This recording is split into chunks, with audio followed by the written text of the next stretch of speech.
नमस्कार, देश की बात में हाजिर है। एक साल की लंबी जद्दोजहद के बाद आज आंदोलनकारी किसानों को जीत मिली है। 27 सितंबर को कृषि बिल को राष्ट्रपति की मंजूरी मिली, कानून बना और 25 नवंबर 2020 से किसान संगठनों ने दिल्ली चलो का आह्वान दिया था। ये किसान अपने हक की लड़ाई के लिए गर्मी, सर्दी, बरसात झेले, हर तरह का आरोप झेले, लाठियां, आंसू गैस, वाटर कैनन झेले, लेकिन इन किसानों ने अहिंसा का पथ नहीं छोड़ा। शांतिपूर्ण, धैर्य, संयम से डटे रहे, बने रहे और आज इस तपस्या का इनको फल मिला है। शुरुआती दिनों में इनमें कुछ अराजक तत्वों के शामिल होने का आरोप लगा तो किसान नेताओं ने जल्द ही पहचान कर इन्हें हटा दिया था। किसान नेताओं ने बड़ी परिपक्वता से इस मोर्चे को संभाले रखा, राजनीतिक दलों को भी दूर रखा गया और आज इस जीत के वो हकदार हैं। अब आगे की राह कैसे रहेगी, जल्दी से बात कर लेते हैं राकेश टिकैत से, उनको जाना है। राकेश जी, बहुत बहुत धन्यवाद जुड़ने के लिए। बड़ी जीत है, सरकार को किसानों की बात मानी पड़ी है, कैसे लग रहा है आज आपको? इस पे कागज मिल जाए हमको और एमएसपी पे गारंटी और मिल जाए, एक कमेटी बन जाए, जो और मसले होंगे कमेटी बात कर लेगी। ये 2-3 चीजें रहेगी, ये और हो जाए। ये जो आपका आंदोलन था, 1 साल चला, बहुत मुश्किलें आप लोगों ने झेली और उसके बावजूद आप डटे रहे और आज ये फैसला हुआ है। जबान झेल ली, जबान झेल ली। जबान तो उन्होंने क्या क्या चीज कही वो भी हमको पता है। जी, आप सही कह रहे हैं कि कई इस तरह की बातें कही गई, कई आरोप लगाए गए, लेकिन अब आगे आपको क्या, आप लोग क्या चाहते हैं, क्या मांगे हैं आपकी और कब तक ये आंदोलन चलेगा? ये हाउस में ये कानून वापसी नहीं होता जब तक रहेंगे, और एमएसपी गारंटी कानून, ये बड़े सवाल हमारे हैं। और ये कमेटी बन जाए, जो और मामले होंगे वो कमेटी फिर बातचीत करती रहेगी, आंदोलन अपना खत्म हो जाएगा। आप कह रहे हैं कि कमेटी बन जाए, कागज आपको चाहिए, लेकिन प्रधानमंत्री ने खुद आकर ये घोषणा की है, भरोसा करेंगे नहीं? ये स्वतंत्र देश है, लोकतांत्रिक देश है। ये कोरिया का नहीं है कि टीवी पे बोल दिया तो कानून बन गया, वो नहीं है ये देश। बैठ के इसमें बातचीत होगी, कानून पर बातचीत होगी, सारी चीजें हैं उसमें बात। कानून पर बातचीत होगी, आप बातचीत चाहते हैं तो एक कमेटी जो आप कह रहे हैं इसमें कौन कौन होगा? 12 भारत सरकार के लोग रहेंगे और संयुक्त मोर्चे के लोग रहेंगे। जी, तो चुनाव को देखते हुए आपको लगता है ये किया गया, क्योंकि कई राज्यों में विधानसभा चुनाव हैं? ये सरकार से ही बातचीत हुई थी, एक कमेटी बनाएंगे, जो और मामले होंगे वो कमेटी से तय करेंगे। जी, और पंजाब यूपी चुनाव है, इस कारण हुआ है टिकैत जी, अगर आप सुन सकते हैं तो। नहीं, ये नहीं पता हमको किसको देखते हुए किया सरकार ने। अब इसको मामले को सॉर्ट आउट करना चाहिए सरकार को। तो राकेश टिकैत, बहुत बहुत धन्यवाद जुड़ने के लिए।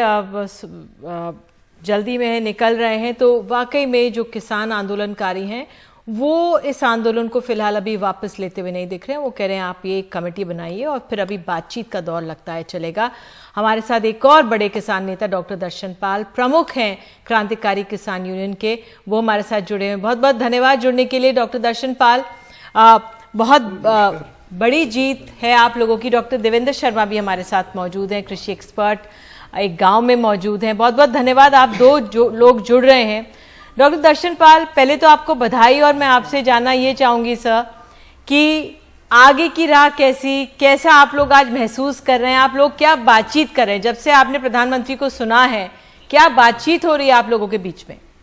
देखिए, पहले तो आपने हमको बधाई दी, आपका बहुत बहुत धन्यवाद। और खास करके मैं मीडिया के उन हाउसेस का धन्यवाद करना चाहता हूँ जिन्होंने हमारे आंदोलन को पॉजिटिवली रखा, और इस जीत में उनका भी काफ़ी बड़ा हिस्सा है, जिसमें आप जैसे आपके मीडिया के जो बहुत सारे साथी हैं उन्होंने योगदान डाला है। आपका बहुत बहुत धन्यवाद इसके लिए।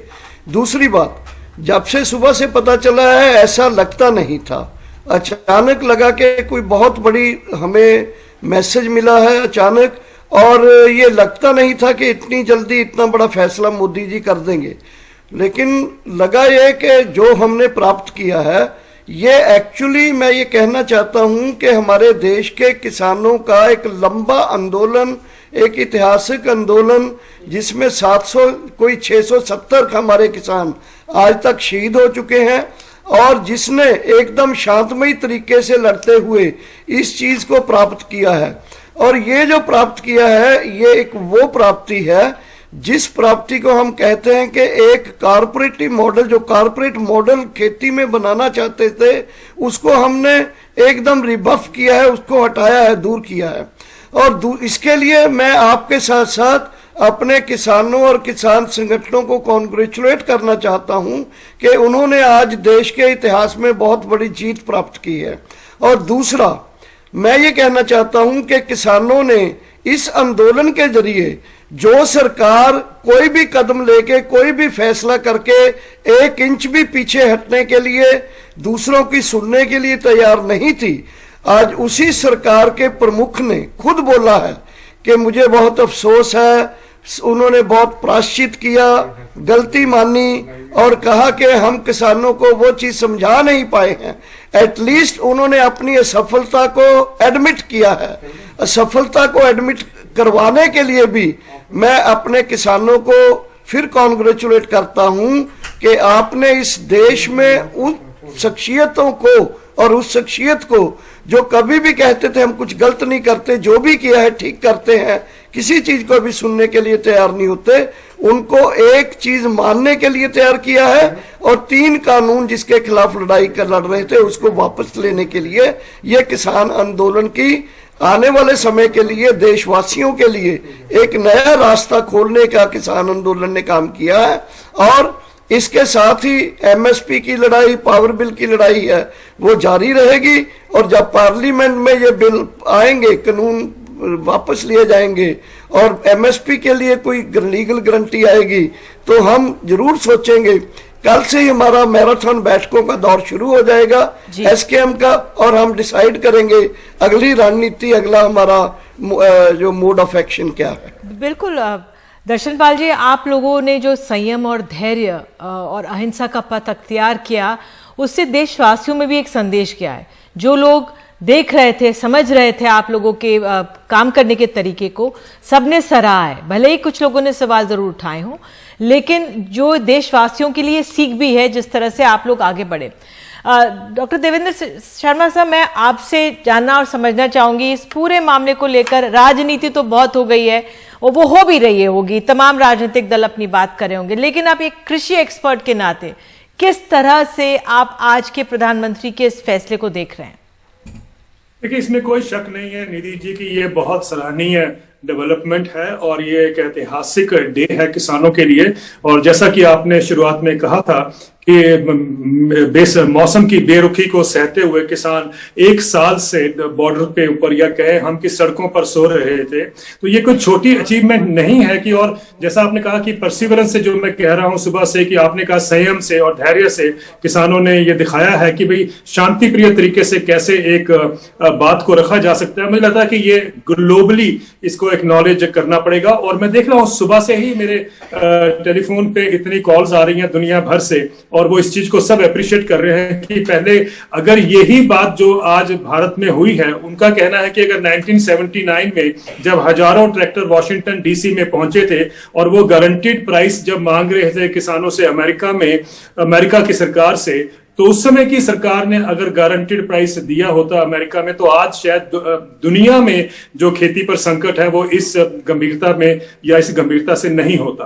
कहने का मतलब ये है कि दुनिया के हर कोने के किसान जो है वो एक अश्योर्ड प्राइस कहें या हम उसको गारंटीड इनकम कहें, उसके ही उसको ऊपर डिमांड करते आए हैं। लेकिन वो नहीं मिलने के करके जो खेती पर संकट है, चाहे वो अमेरिका में है, यूरोप में है, कनाडा में है या ऑस्ट्रेलिया में है, जितने भी अमीर देश हैं वो उसमें भयंकर संकट से खेती गुजर रही है। ये कहते हुए मैं ये बात रखना चाहता हूं कि ये जो बैटल है जिसको आज सुबह से हम सेलिब्रेट कर रहे हैं, it is actually half the battle one. यानी आधी जो लड़ाई है किसानों की या उनकी जो कोशिश थी वो तो सरकार ने मान ली है, लेकिन अभी आधी लड़ाई और है, क्योंकि अगर हम सिर्फ लॉज को वापस करके सोचें कि किस खेती के संकट का समाधान हो जाएगा तो वो तो नहीं पॉसिबल है, ये हम सब जानते हैं।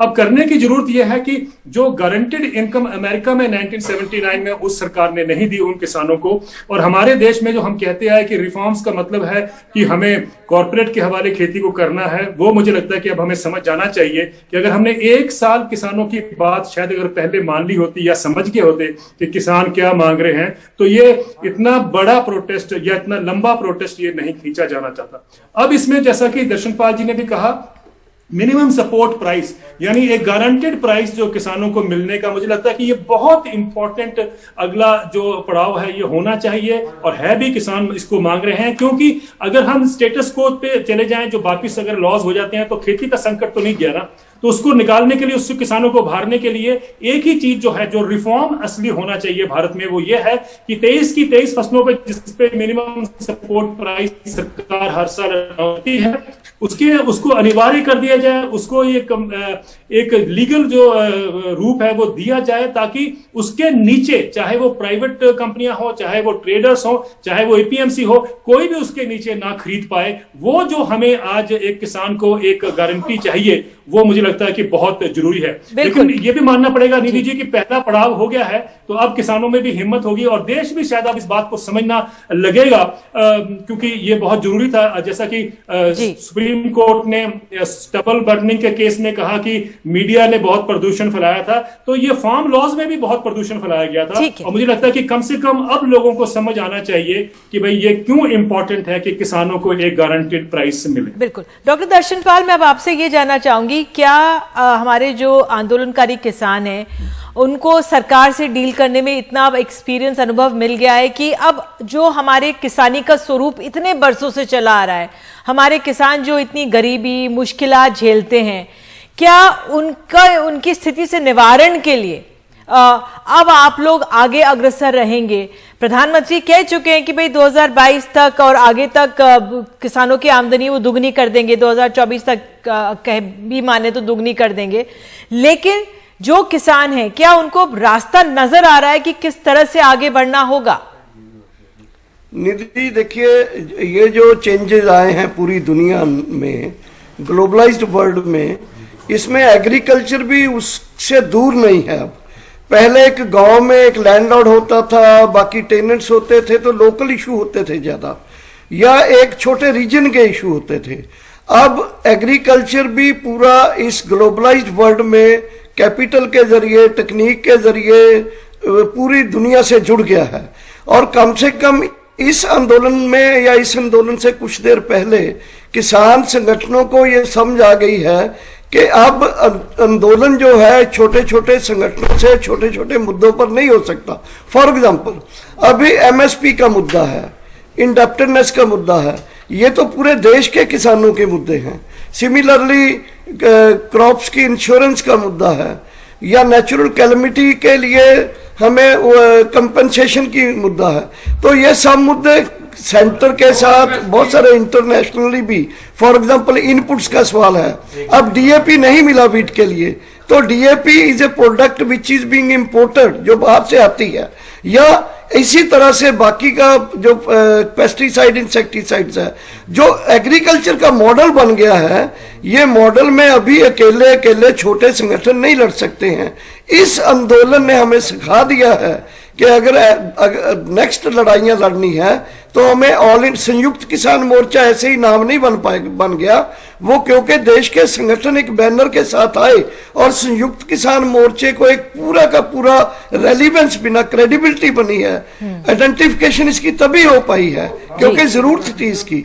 सो आज की ऑब्जेक्टिविटी में हमारे किसानों की ये जरूरत बन गई है कि हम प्रॉब्लम्स को एज इट इज जो दुनिया के पैमाने से लेकर देश के पैमाने पर देखें, और लड़ने के लिए हमारे टूल भी उतने ही बड़े होने चाहिए।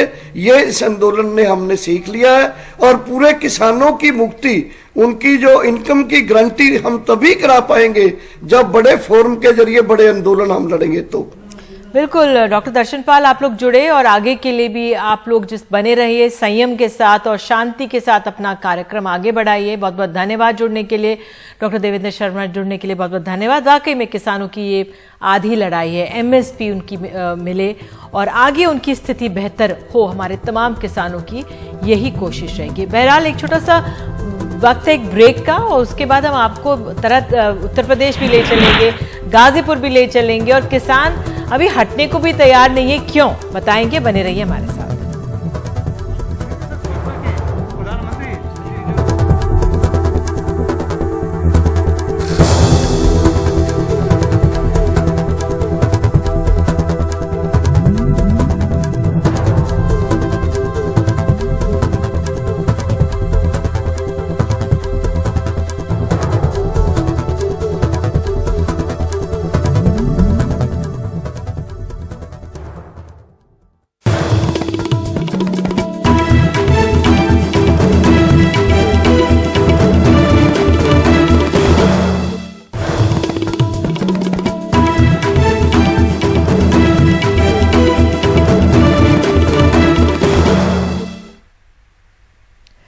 तीनों कृषि कानूनों के रद्द होने के ऐलान के बाद से दिल्ली की तीनों सीमाओं पर जश्न का माहौल है, पर किसानों ने साफ कर दिया है कि जब तक उन्हें एमएसपी की गारंटी नहीं मिलती तब तक उनका आंदोलन समाप्त नहीं होगा।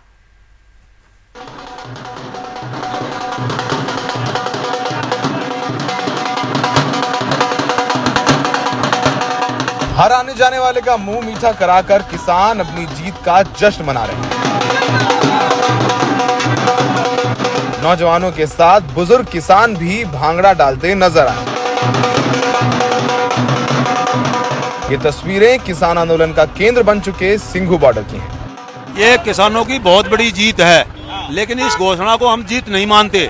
हम इसको जीत जब मानेंगे जिस तरह से कोरोना टाइम में लोकसभा राज्यसभा को खुलवाकर ये बिल को पास किया गया था, उसी तरह से लोकसभा राज्यसभा में इस बिल को निष्क्रिय करके नोटिस जारी करे प्रधानमंत्री जी। जब हम ये मानेंगे कि हमारी किसानों की जीत हुई है। किसान हम लोग खालिस्तानी थे तो क्यों ये वापस लिया गया? ना लेते वापस, खालिस्तानी कह के हम लोग को बदनाम करा। लेकिन अभी जीत तो है, लेकिन हम लोग पूरी तरह से सहमत नहीं है।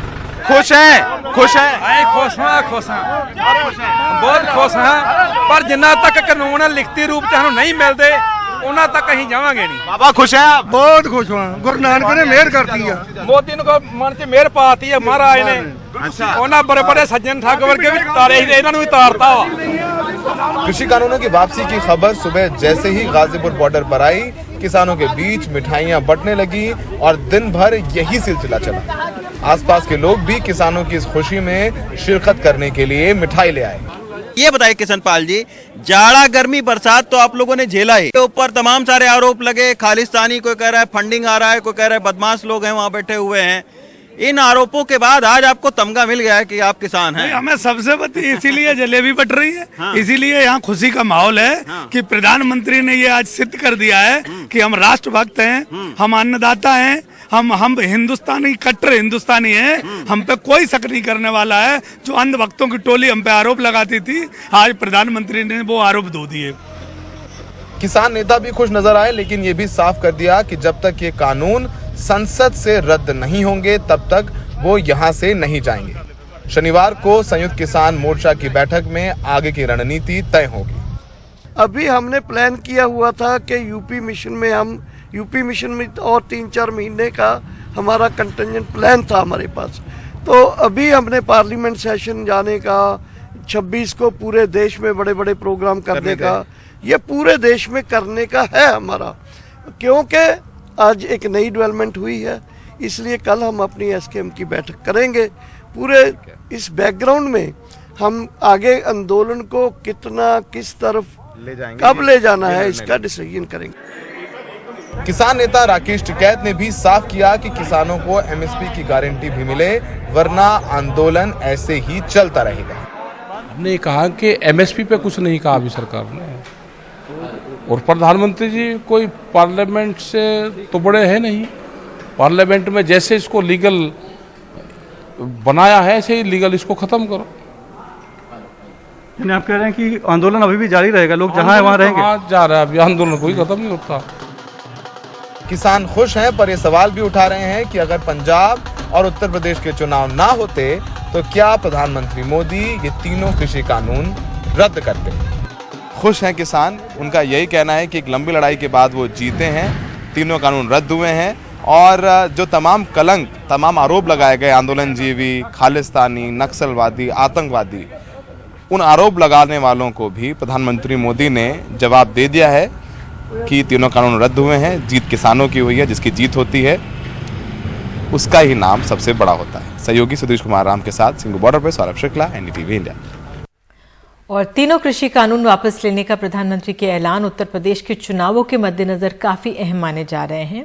क्या इस फैसले से विधानसभा चुनावों में कोई फायदा होगा, जो महज 3 महीने दूर है? एक रिपोर्ट। 3 कृषि कानूनों को वापस लेने का, रिपील करने का निर्णय लिया है। तीनों कृषि कानूनों को वापस लेने का ऐलान होते ही प्रधानमंत्री को धन्यवाद देने वाले बीजेपी के ट्वीट्स की बाढ़ आ गई। लेकिन क्या इस कदम से उस पश्चिमी उत्तर प्रदेश में बीजेपी को फायदा होगा, जो किसान आंदोलन के दौरान एक अहम केंद्र बना रहा?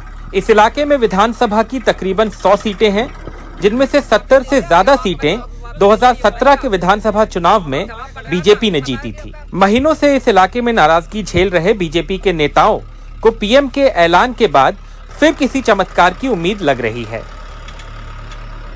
पहले तो ये आस ही नहीं था कि किसान आंदोलन इतना बड़ा होगा कि हमें इसकी असफलता भी करनी पड़ेगी, सामना करना पड़ेगा। किसान आंदोलन से कुछ हमें फर्क पड़ेगा।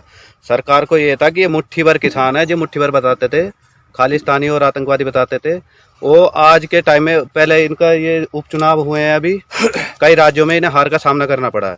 अब यूपी में भी चुनाव है, तो उस चुनाव को देखते हुए एक तो गन्ने का रेट इन्होंने थोड़ा 25 रुपए बढ़ा दिया था, उसी को देखते हुए किसान जितने परेशान हुए हैं उनका सबक इन्हें वोट से ही मिलेगा। सभी किसानों को फायदा होगा, बहुत खुशी हुई और ये बहुत पहले हो जाना चाहिए था, 1 साल लग गया।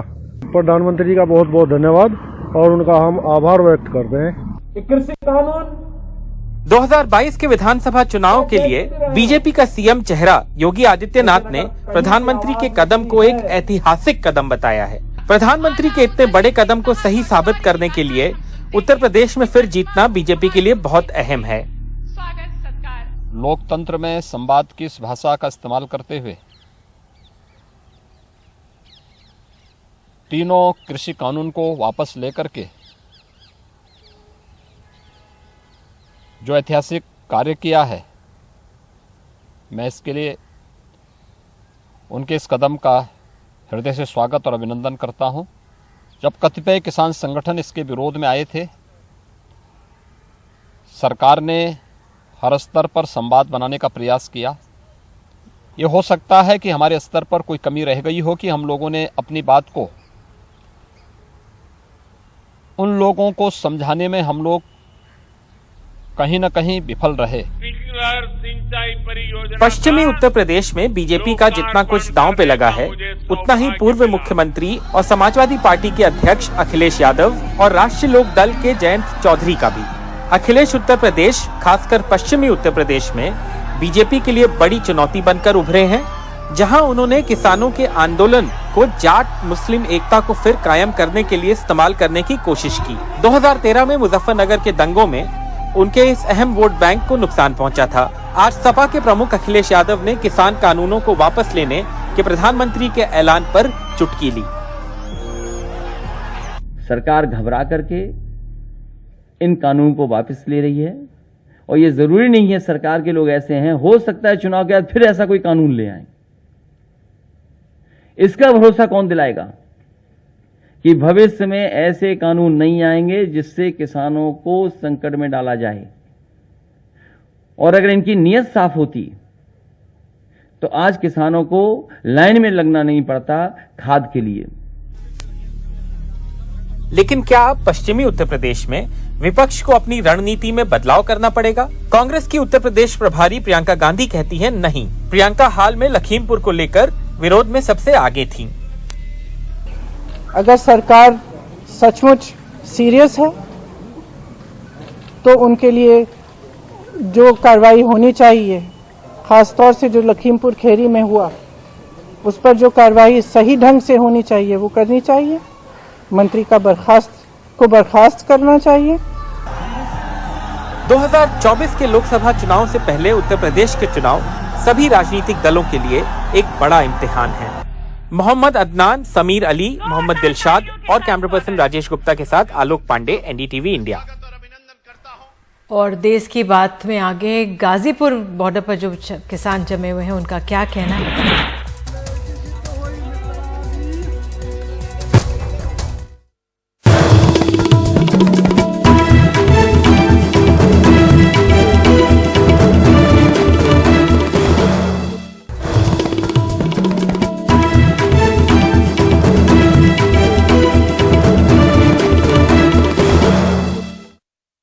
किसान आंदोलन का एक अहम गढ़ रहा था गाजीपुर बॉर्डर। यहां पर पुलिस ने अपने बैरिकेड्स तो पहले हटा दिए थे और अब क्या हालात है, किस तरह से वहां पर जश्न मनाया जा रहा है, सीधे चलते अपने सहयोगी रवीश रंजन शुक्ला के पास। रवीश, आपकी सुबह से ही लोगों से, किसानों से वहां पे बातचीत हो रही होगी, क्या उनका कहना है, क्या आपको एहसास हो रहा है? कुछ राहत तो महसूस कर ही रहे होंगे किसान।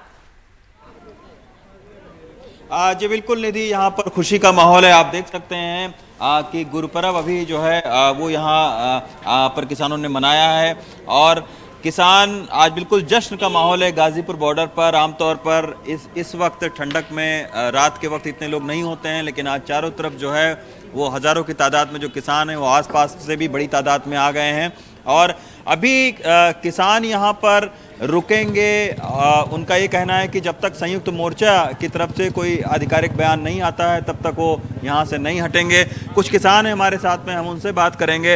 हुड्डा साहब, ये बताइए कि बहुत आरोप लगे आप लोगों के ऊपर में, लेकिन आप लोगों का हौसला नहीं टूटा, आप लोग यहाँ जाड़ा गर्मी बरसात में टिके रहे।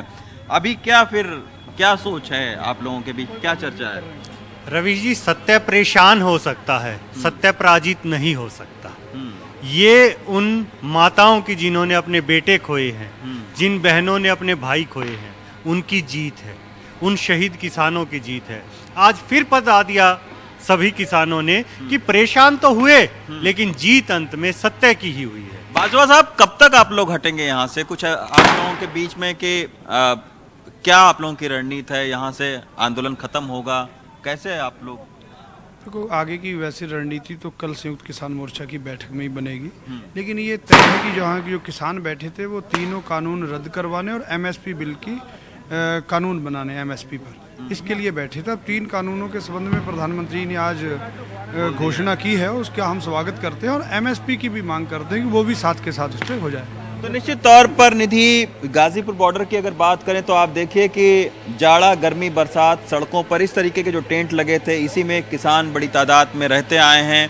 हमने देखा कि तमाम मुश्किलें किसानों ने झेली, कई किसानों की मौतें भी हुई, खाने से लेकर पानी पीने तक की उनको समस्या रही, लेकिन उसके बावजूद किसान शांतिपूर्ण तरीके से गाजीपुर बॉर्डर पर रुके रहे, टिके रहे यहाँ पर। और उनका यही कहना था कि वो शांतिपूर्ण तरीके से लोकतंत्र है उसमें आंदोलन करेंगे और कहीं ना कहीं सरकार को इस बात को मानना पड़ेगा कि इस कानून में जरूर कुछ ना कुछ खामी है, तभी इतनी बड़ी तादाद में किसान यहाँ पर बैठे हैं। जैसा कि आज भी प्रधानमंत्री जी ने कहा कि वो समझा नहीं पाए, लेकिन किसानों का कहना है कि उन्होंने पूरा कानून पढ़ा था और उसके बाद में वो यहाँ पर आकर बैठे थे।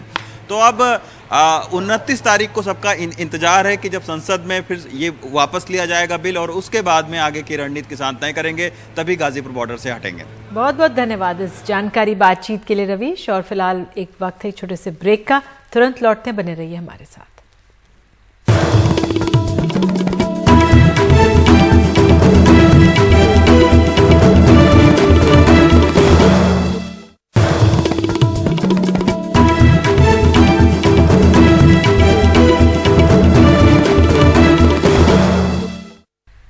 और देश की बात में खबर है कर्नाटक से। बेंगलुरु में रिकॉर्ड तोड़ बारिश हो रही है और कुछ ऐसा ही हाल पूरे राज्य का है। जलाशय लगभग यहां पर भर चुके हैं, आपको बता दें।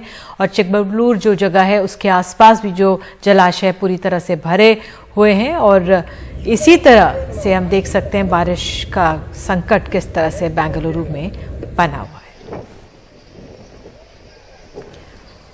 और इसी खबर के साथ फिलहाल देश की बात में आज के लिए इतना ही। नमस्कार।